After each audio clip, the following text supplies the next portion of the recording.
o engenheiro precisa resolver problemas. E sempre que possível, criar oportunidades, já que é isso que vai garantir a empregabilidade futura. E o sucesso também futuro. Agora, eu só vou conseguir viabilizar isso se eu tiver bem claro quais são as minhas metas. E estabelecer um método para atingi-las.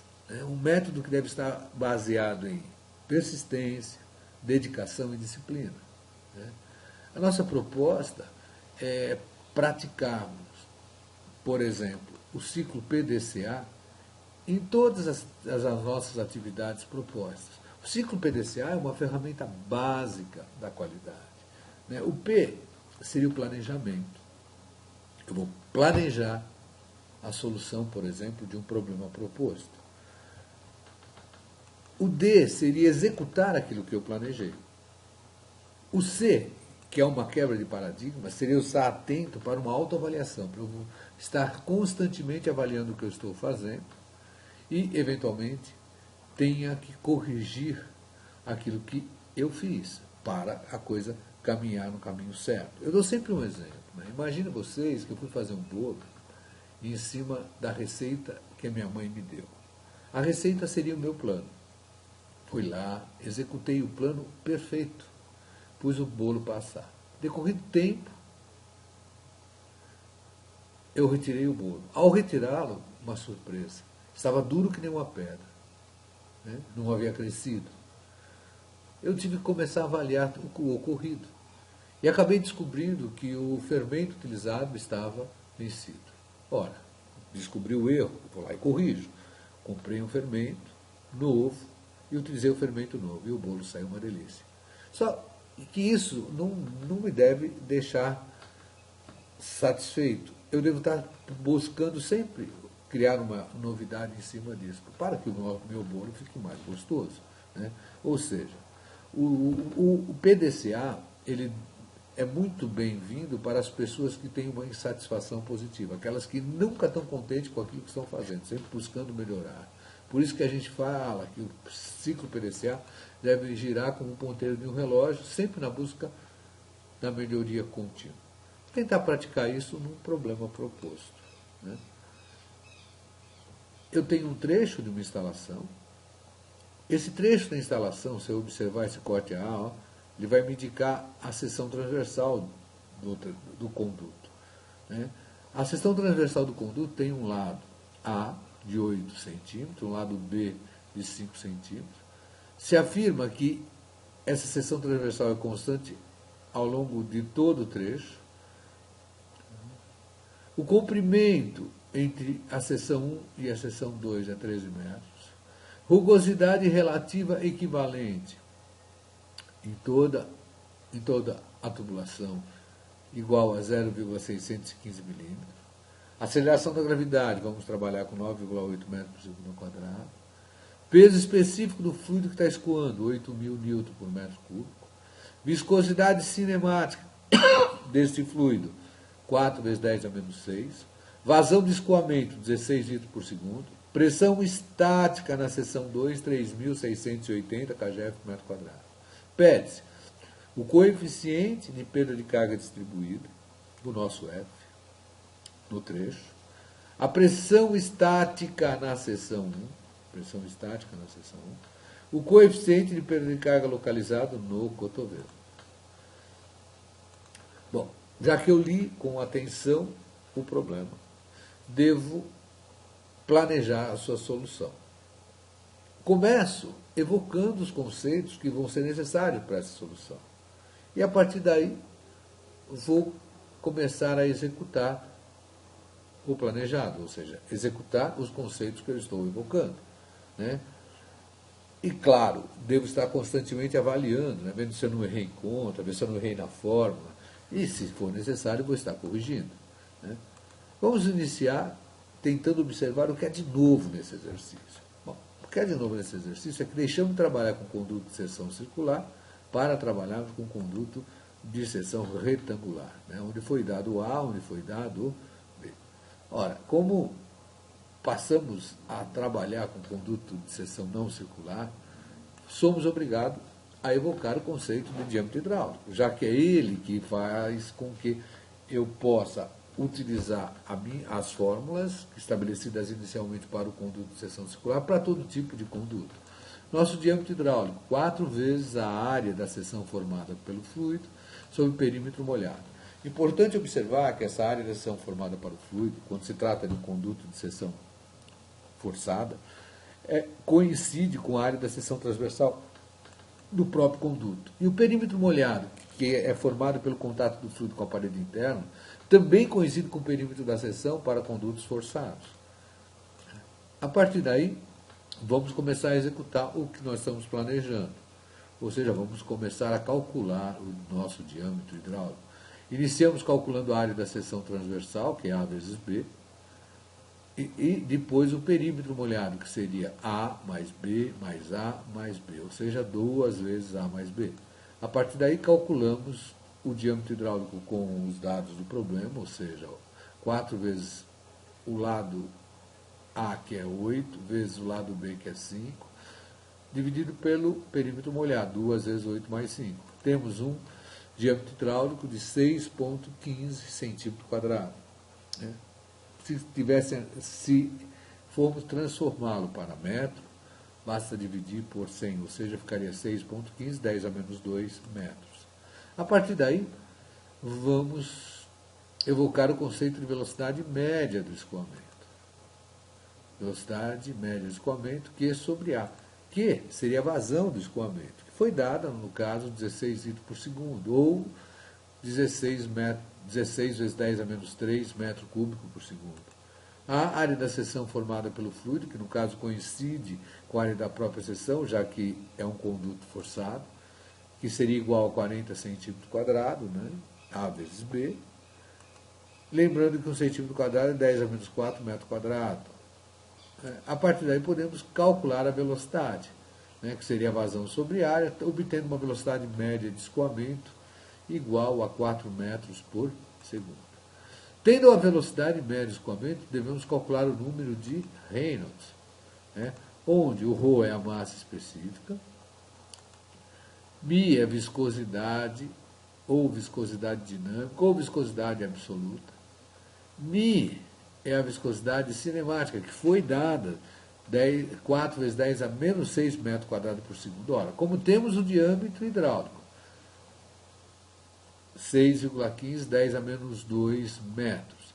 Como temos a velocidade média de escoamento, 4, e temos o μ, podemos calcular o número de Reynolds, que vai nos dar 6,15 vezes 10 a 4, que comprova se tratar de um escoamento turbulento.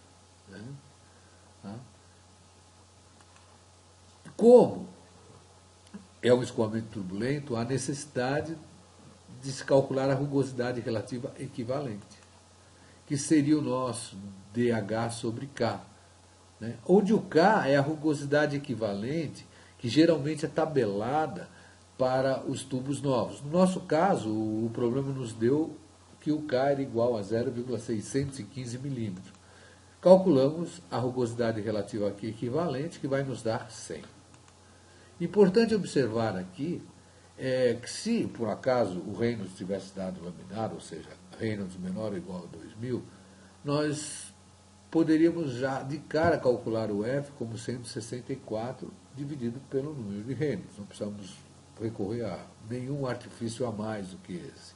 Então, no laminar, o coeficiente de perda de carga distribuída seria 64 sobre o número de Reynolds. Mas o problema nos deu o escoamento turbulento. A partir daí, nós vamos ter que determinar o F, ou através do diagrama de House, ou através do diagrama de Moody, ou através das fórmulas empíricas ou planilhas que foram dadas na página www.escoladavida.eng.br. Nós vamos estar fazendo pelo House e pela planilha. Né? A partir daí, no House, nós marcamos o Reynolds, 6,15, 10 a quarta, traçamos uma curva paralela às que já existem, marcamos o nosso dH sobre K, aonde cruza, puxamos uma horizontal e lemos o valor do F. No caso, eu estaria lendo aproximadamente 0,0385. Agora, pela página da escoladavida.eng.br, inserimos os dados. Ora, inserimos a massa específica, que foi dada, porque foi dado o peso específico, é só pegar o peso específico e dividir pela aceleração da gravidade, ou seja, o 8.000 newton por metro cúbico dividido por 9,8 metro quadrado por segundo, que vai me dar esse valor em quilo por metro cúbico. Coloco a viscosidade cinemática, que também foi dada, e automaticamente calculo a viscosidade dinâmica, já que a viscosidade dinâmica é a viscosidade cinemática vezes a massa específica. Coloco o meu diâmetro interno, que no caso é o diâmetro hidráulico, em milímetro, então 61,5 milímetros. Coloco a área da seção transversal em centímetro quadrado, 40. Coloco a rugosidade equivalente, também foi dado, 6,15, 10 a menos 4. E a partir daí, em metro, né? E a partir daí eu acho o dH sobre K 100. Né? Entro com a vazão, né? Que a vazão dada em litro por segundo deve ser transformada para metro cúbico por hora. Então são 16 litros por segundo, passou a ser 57,6 metro cúbico por hora. A partir daí obtemos, né? A velocidade, que coincidiu, ó, o número de Reynolds, e as respostas dos Fs pelas fórmulas de Haaland, Swaim-James, Churchill, planilha, e o que nós lemos. Eu vou adotar a resposta de Churchill. Por quê? Porque se eu estou pensando em projeto, eu pegaria o maior valor, né? Apesar deles serem todos próximos. E por que Churchill? Porque é uma das mais atuais. Né? E aí nós teríamos a resposta do item A. Vamos partir agora para o item B, que é onde nós gostaríamos de determinar a pressão estática na seção 1. Para isso, nós vamos ter que calcular a perda de carga distribuída naquele trecho de 1 a 2. Né? Então, vou mostrar o cálculo dessa perda de carga distribuída pela fórmula universal, ou fórmula de Darcy-Weisbach, onde HF é a perda distribuída, o F é o coeficiente de perda de carga distribuída, o L, comprimento do trecho, diâmetro hidráulico, velocidade média de escoamento e aceleração da gravidade. Né? Eu vou calcular essa perda no trecho de 1 a 2. Eu já tenho o F, que é o 0,0392, foi calculado por Churchill. O comprimento L, 13 metros. O diâmetro hidráulico que nós calculamos, 6,15, 10 a menos 2. A velocidade média de escoamento, 4 metros por segundo. O 2G. E aí nós obtemos uma perda distribuída igual a 6,764 metros. Poderia se aproximar para 6,8. Eu deixei com 3 casas após a vírgula. Né? A partir daí, nós vamos aplicar a equação da energia da seção 1 à seção 2. Né? Só que eu devo notar que, como eu só tenho perda de carga distribuída, as cargas cinéticas vão se anular. Né? E nós teríamos essa simplificação. Né? Então, ó, aplicando a equação da energia de 1 até 2. A carga cinética sumiu. Né? Nós temos a pressão na seção 2. Foi dado em kgf por metro quadrado. Lembrando que o kgf é 9,8 newton, então eu transformo, né, multiplicando por 9,8 para newton por metro quadrado. Né? E a partir daí, a nossa única incógnita passa a ser P1, né? Porque eu fico com a cota, adotei o PHR aqui ó, em 3, então a cota em 1 é 4 metros, né? Mais P1 sobre gama, o gama é 8.000 dado. A velocidade em 1 igual à velocidade em 2, então desapareceu. Seria igual à cota em 2, no caso 2 metros. Pressão em 2 que foi dada, convertendo-se para newton por metro quadrado, já que o gama está em newton por metro cúbico, né? O gama 8.000, mais a perda de carga de 1 até 2 que nós calculamos, 6,764. Então só temos a incógnita da pressão estática em 1. Achamos a pressão estática em 1, no caso 74.176 Nm por metro quadrado. E essa passa a ser a resposta do item B. Então vamos agora atacar, né, a nossa última pergunta e vamos calcular o coeficiente de perda de carga singular no cotovelo. Para isso, nós vamos ter que pensar numa equação de energia que envolva tanto a perda de carga distribuída quanto a perda de carga localizada. Por que não só localizada? Porque eu não tenho dados que me permitam trabalhar só com ela. Então, a partir daí, eu estabeleço a equação da energia, carga inicial igual a carga final, mas a perda distribuída é uma perda singular. Né? Importante observar que, pelo fato de eu trabalhar com velocidade média, muitas vezes eu tenho que corrigir essa carga cinética usando o coeficiente Coriolis. Né? Coeficiente Coriolis, que eu sei que é 2 quando o escoamento é laminar e que é aproximadamente 1 quando o escoamento é turbulento. No nosso caso, como o escoamento é turbulento, ele seria praticamente 1. Né? A partir daí, vou aplicar a equação da energia de 2 até 3, calculando, né, a perda de carga singular no cotovelo, dessa forma. Né? Já que eu tenho a pressão em 2, já vou ter a pressão em 3. Tenho a velocidade em 2 igual a velocidade em 3. Tenho a cota em 2, a cota em 3. A partir daí, eu aplico a equação, né, que eu teria carga potencial em 2, mais carga de pressão em 2, mais carga cinética em 2, seria igual a carga potencial de posição em 3, mais a carga de pressão em 3, mais a carga cinética em 3, mais a perda distribuída de 2 a 3, mais a perda localizada no cotovelo. Ora, como as velocidades são iguais, os coeficientes Coriolis também serão iguais. Isso faz com que a parcela da carga cinética desapareça.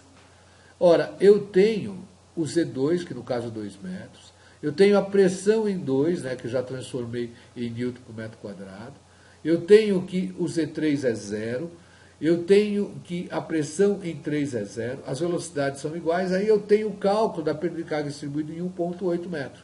Então, a minha única incógnita seria a perda de carga singular no cotovelo. A partir daí, calculo a perda de carga singular no cotovelo, 5,6 metros. Tendo a perda de carga no cotovelo, só falta calcular o coeficiente de carga, de perda de carga singular, né, o nosso KS. Para isso eu lembro da fórmula, né, HS é KS ao quadrado sobre 2G. Ora, o meu HS é 5,6 metros, 2G é 19,6, e a minha velocidade média é 4 metros por segundo. Obtenho um KS de 6,86. Com isso, né, eu tenho a resposta do item C e este problema acabou.